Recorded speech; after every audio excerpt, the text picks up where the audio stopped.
Olá, amigos da Doutrina Espírita. Meu nome é Fabíola e hoje faremos a nossa palestra virtual sobre o capítulo 10 do Evangelho segundo o Espiritismo. Bem-aventurados os que são misericordiosos. Perdoai para que Deus os perdoe. Vamos ver o que diz o Evangelho. Ai daquele que diz, eu nunca perdoarei, porque se não for condenado pelos homens, sê-lo-á certamente por Deus. Com que direito reclamará o perdão das suas próprias faltas, se ele mesmo não perdoa as dos outros? Jesus nos ensina que a misericórdia não deve ter limites. Quando diz para perdoar o seu irmão, não 7 vezes, mas 70 vezes 7 vezes. Mas há 2 maneiras bem diferentes de perdoar. Uma grande, nobre, verdadeiramente generosa, sem segunda intenção, que poupa com delicadeza o amor próprio e a suscetibilidade do adversário, tivesse mesmo este último toda a culpa. A segunda, pela qual o ofendido ou aquele que acredita sê-lo, impõe ao outro condições humilhantes e faz sentir o peso de um perdão que irrita, em lugar de acalmar. Se estende a mão, não é com benevolência, mas com ostentação, a fim de poder dizer a todo mundo, vede o quão sou generoso. Em tais circunstâncias, é impossível que a reconciliação seja sincera de parte a parte. Não, nisso não há generosidade, mas um modo de satisfazer o orgulho. Em toda contenta, aquele que se mostre mais conciliador, que prove mais desinteresse, caridade e verdadeira grandeza na alma, conquistará sempre a simpatia das pessoas imparciais. Isso é o que nos diz a primeira parte do capítulo 10 do Evangelho segundo o Espiritismo. Perdoai para que Deus vos perdoe. É tão, mas tão importante esta passagem que na oração que Jesus nos ensinou, ele faz uma menção a isso. Perdoai as nossas ofensas, assim como perdoamos aqueles que nos têm ofendido. É tão importante que está lá na oração que ele nos ensinou. Diz a definição de perdão na Wikipédia que é um processo mental ou espiritual de cessar o sentimento de ressentimento ou raiva contra outra pessoa ou a si mesmo, decorrente de uma ofensa percebida, diferenças, erros ou fracassos, ou cessar a exigência de castigo ou restituição. Veja bem, contra outra pessoa ou contra si mesmo. O perdão que a gente mais deve fazer é contra nós mesmos, contra os nossos erros, como ele diz, contra os nossos fracassos, porque todos os dias nós fracassamos em alguma coisinha, em algo que a gente determinou para nós mesmos e nós não conseguimos realizar. E é através do perdão contra nós mesmos que a gente pode ter a perseverança de dizer, amanhã eu vou conseguir. Amanhã eu vou tentar. Porque senão fica num círculo vicioso de que eu não consigo, isso é demais para mim, isso não sou capaz de realizar. E aí não realiza mesmo, porque os teus pensamentos ficam envoltos nessa magnitude de que eu não consigo, nessa energia negativa, e aí tu não vai conseguir mesmo. Por isso é tão importante o auto-perdão. O perdão a si mesmo contra os seus fracassos, contra os seus remorsos. E para o Espiritismo, a definição de perdão é a concessão indefinida, 70 vezes 7, de oportunidades para que o ofensor se arrependa, o pecador se recomponha, o criminoso se libere do mal e se erga, redimido para a ascensão luminosa. Ou seja, o Espiritismo diz que todo mundo tem chance de errar e todo mundo tem o dever de perdoar. Porque eu só serei perdoado por Deus se eu perdoar a mim mesmo e aos meus semelhantes. Então a gente não pode esquecer que um dia a gente também vai querer perdão, que somos todos os dias responsáveis pelas nossas próprias faltas e necessitamos do perdão do próximo. Então, como não perdoar o meu próximo se eu mesmo necessito desse perdão? E devido à importância desse tema, temos no Livro dos Espíritos, na questão 661, a pergunta que Kardec fez aos espíritos. Poderemos utilmente pedir a Deus que perdoe as nossas faltas? E a resposta: Deus sabe discernir o bem do mal. A prece não esconde as faltas. Aquele que a Deus pede perdão de suas faltas só o obtém mudando de proceder. As boas ações são a melhor prece, por isso que os atos valem mais que as palavras. Veja bem, o que os espíritos responderam a Kardec? Vale muito mais as tuas intenções, as tuas boas ações, do que a prece que tu roga para Deus pedindo perdão. É muito melhor tu realizar a caridade por próximo, que aí tu vai ter o merecimento do perdão de Deus para as tuas próprias faltas. Isso é muito importante a gente lembrar todos os dias, quando a gente realiza as nossas faltas. Ou seja, a caridade vem através das transformações das nossas atitudes, transformar os meus atos negativos em atos positivos, principalmente em relação aos próximos. Fazer o bem sem olhar a quem. Na questão 886 do Livro dos Espíritos, novamente Kardec pergunta: qual o verdadeiro sentido da palavra caridade, como a entendia Jesus? E veja bem que o perdão vai estar na resposta. Benevolência para com todos, indulgência para as imperfeições dos outros, perdão das ofensas. Vamos por parte. Benevolência para com todos, ser benevolente, querer o bem das outras pessoas.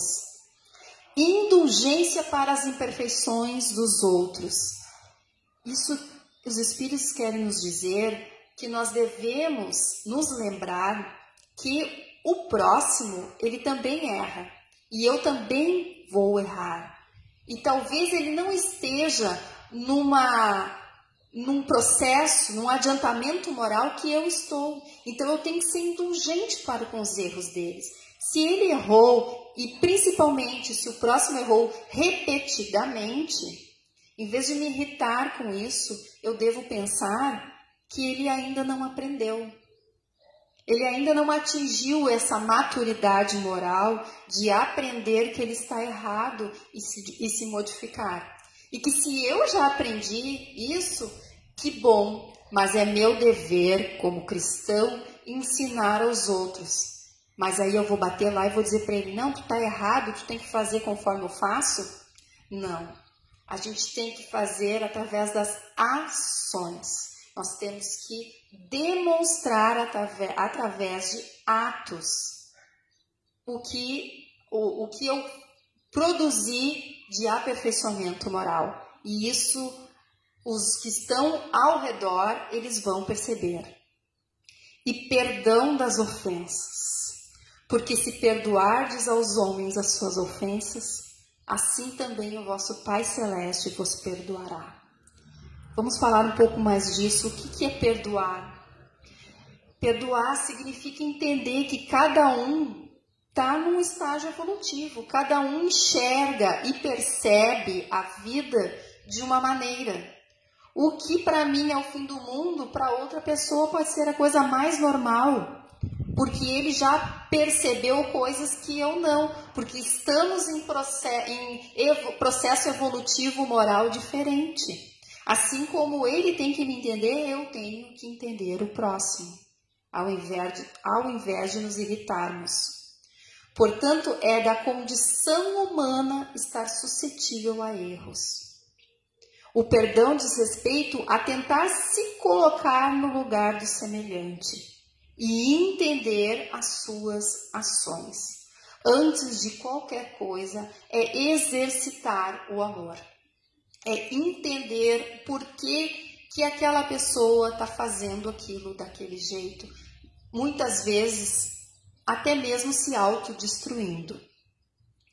Muitos asseveram que não conseguem perdoar porque confunde com esquecimento. Perdão não tem a ver com esquecimento. Nós podemos sim perdoar e não esquecer o que aconteceu. Às vezes as duas coisas acontecem juntas. Mas o problema é quando a gente esquece e não perdoa. Fica aquele rancor, fica aquela maledicência em volta em relação àquela pessoa. Não tem o perdão de coração, só o perdão dos lábios. E aí fica toda essa química, essa energia envolvida entre as duas pessoas que com o passar dos anos se transforma em rancor. E a gente sabe que rancor, muitos anos dentro de uma pessoa, provoca até mesmo dificuldades físicas nas pessoas, doenças. O esquecimento completo das ofensas é próprio das grandes almas. O rancor é sempre sinal de rebaixamento e inferioridade. O verdadeiro perdão se reconhece pelos bem mais do que pelas palavras. Então, é uma questão de demonstrar, através das minhas atitudes, que eu perdoei. Muitas vezes até mesmo não esqueci, mas eu sou capaz de perdoar porque eu também quero ser perdoado por Deus. E não só porque eu quero ser perdoado, porque eu sei que é próprio de pessoas com a moral elevada. E eu estou buscando isso. O diferencial está em não guardar esse rancor, essa raiva dentro de si. Isso é lixo para a alma. Agora está muito na moda falar em coisas tóxicas. O rancor é um processo tóxico para a nossa alma. O perdão correto é aquele que vem do coração. E o incorreto é aquele que vem dos lábios. Aquele que diz, eu te perdoo, mas nunca mais me reconciliarei. Não quero mais te ver pelo resto da vida. Isso não é perdão. Isso é esquecimento. Vou te esquecer para não me lembrar do que aconteceu. E se a gente parar para pensar, temos muito disso envolvido nas nossas vidas. Com parentes, pessoas próximas, né? Que a gente prefere esquecer, deixar escondidinho lá no fundinho da alma, que é para não lembrar. Que é para não mexer com aquilo ali, que é para não machucar, para não ressaltar o que a gente tem de pior dentro da gente, que é a raiva. O perdão, ele é terapêutico. Pessoas que não perdoam adoecem com mais facilidade. E a mágoa, quando ela vira crônica, quando ela faz muito tempo que está dentro do coração da pessoa, ela leva à depressão e a desequilíbrios psíquicos. Por isso que uma das terapias para quem tem depressão e problemas psicológicos é justamente fazer a terapia, ir num terapeuta e conversar, liberar as mágoas que a pessoa tem. Quando nós odiamos alguém, nós fixamos nessa pessoa e cada vez que nós pensamos nela, ou no que ela nos fez, ou o que o ato nos proporcionou, todo o sofrimento que nos gerou, aquilo a gente revive a situação tudo de novo. E através de processos químicos, bioquímicos, biológicos, aquilo acontece tudo de novo dentro do nosso organismo. O nosso organismo sofre um estresse, como se a situação tivesse acontecido novamente. Veja aqui nós mesmos deixamos acontecer com o nosso corpo. Às vezes a pessoa que a gente está magoada nem se lembra mais o que aconteceu. E a gente fica remoendo e liberando esse estresse químico dentro de nós mesmos. Desencadeando substâncias químicas negativas em nosso organismo, repetidas vezes. E aí nós não conseguimos mudar o nosso padrão vibratório, nós não conseguimos melhorar moralmente e vamos ficando atrasados, enquanto que o nosso ofensor muitas vezes nem se lembra mais o que aconteceu. Nós temos dificuldades para perdoar porque ainda somos imperfeitos e principalmente orgulhosos. Temos dificuldades de comunicação porque é muito difícil chegar numa pessoa que nos ofendeu e falar, expor, dizer, tu me magoou, ou eu te magoei, eu fiz sem pensar, não foi a minha intenção. Muitas vezes o orgulho barra isso na gente, quando que por um esforço de aperfeiçoamento moral a gente consegue fazer, nós percebemos que isso libera em nós essas mágoas, esses ressentimentos que nos trancam e nos provocam tanto mal. E também, uma das dificuldades para perdoar é que nós julgamos. Nós julgamos tantos outros que não somos capazes de perdoar, porque estamos julgando o tempo todo. E se eu ir conversar com aquela pessoa, a pessoa vai me julgar também. E aí vai ficar um círculo vicioso. Esse é o orgulho batendo mais alto na nossa mente. E o perdão está associado à fraqueza na nossa comunidade. Ainda temos isso enraizado em nós, que é sinal de fraqueza, né? Isso é uma coisa arcaica, né? De épocas em que éramos pessoas mais materializadas. Principalmente agora, em situações que estamos passando tantas dificuldades ultimamente, devemos refletir a quem nós devemos perdão e principalmente qual é o perdão que devemos a nós mesmos. A quem devemos perdoar e pedir perdão. Porque o momento que estamos dentro de casa, confinados, devemos fazer essa higiene mental e espiritual. É isso que Deus espera de nós. Vamos fazer esse exercício. Vamos pensar o que é que temos que perdoar, principalmente dentro de nós mesmos.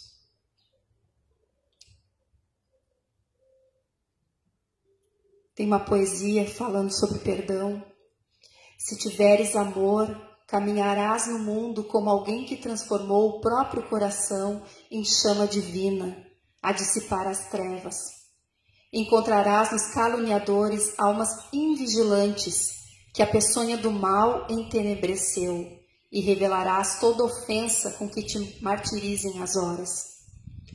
Surpreenderás nos maldizentes criaturas desprevenidas que o veneno da crueldade enlouqueceu, e desculparás toda injúria com que te deprimam as esperanças. Se tiveres amor, saberás assim cultivar o bem a cada instante, para vencer o mal a cada hora. E perceberás então, como o Cristo fustigado na cruz, que os teus mais acirrados perseguidores são apenas crianças de curto entendimento e de sensibilidade enfermiça, que é preciso compreender e ajudar, perdoar e servir sempre, para que a glória do amor puro, ainda mesmo nos suplícios da morte, nos erga o espírito imperecível, a bênção da vida eterna. Isso é uma psicografia de Emmanuel por Chico, publicada em 5 de janeiro de 1959, publicada no livro Religião dos Espíritos. Muito atual ainda, né? De 1959. Então vamos realizar o nosso passe virtual para fazer a higiene da nossa casa, da nossa família, das pessoas que amamos. Vamos fazer a oração de Bezerra de Menezes, rogando ao Pai de infinita bondade e justiça, as bênçãos de Jesus Cristo, através do Espírito de Bezerra de Menezes e sua legião de companheiros. Que eles nos assistam, Senhor, consolando os aflitos, curando os que se tornem merecedores confortando aqueles que têm provas e expiações por passar, esclarecendo aos que desejam obter conhecimento espiritual e assistindo a todos os que apelem para o teu infinito amor. Jesus, divino portador da graça e da verdade, estende tuas mãos dadivosas em socorro daqueles que te reconhecem como dispenseiro fiel e prudente. Seja o nosso divino modelo, através de tuas legiões consoladoras, de teus santos espíritos, a fim de que a fé se eleve, a esperança aumente, a bondade se expanda e o amor triunfe sobre todas as coisas. Bons espíritos, derramais as virtudes e as curas sobre a humanidade sofredora, a fim de que as criaturas se tornem amigas da paz e do discernimento, da harmonia e do perdão, semeando pelo mundo os divinos exemplos de Jesus Cristo. Que a nossa casa, o nosso lar, a nossa família, os nossos amigos, que todos eles sejam banhados pela luz do Senhor, pela equipe de Bezerra de Menezes, que acolha todos que estão em dificuldades, que estão passando por enfermidades e sofrimento. Que Jesus tenha compaixão de todos os que sofrem, todos os que estão desesperados, e acolha em seu coração todos aqueles que rezam e pedem por seu auxílio. Que assim seja. Obrigada a todos.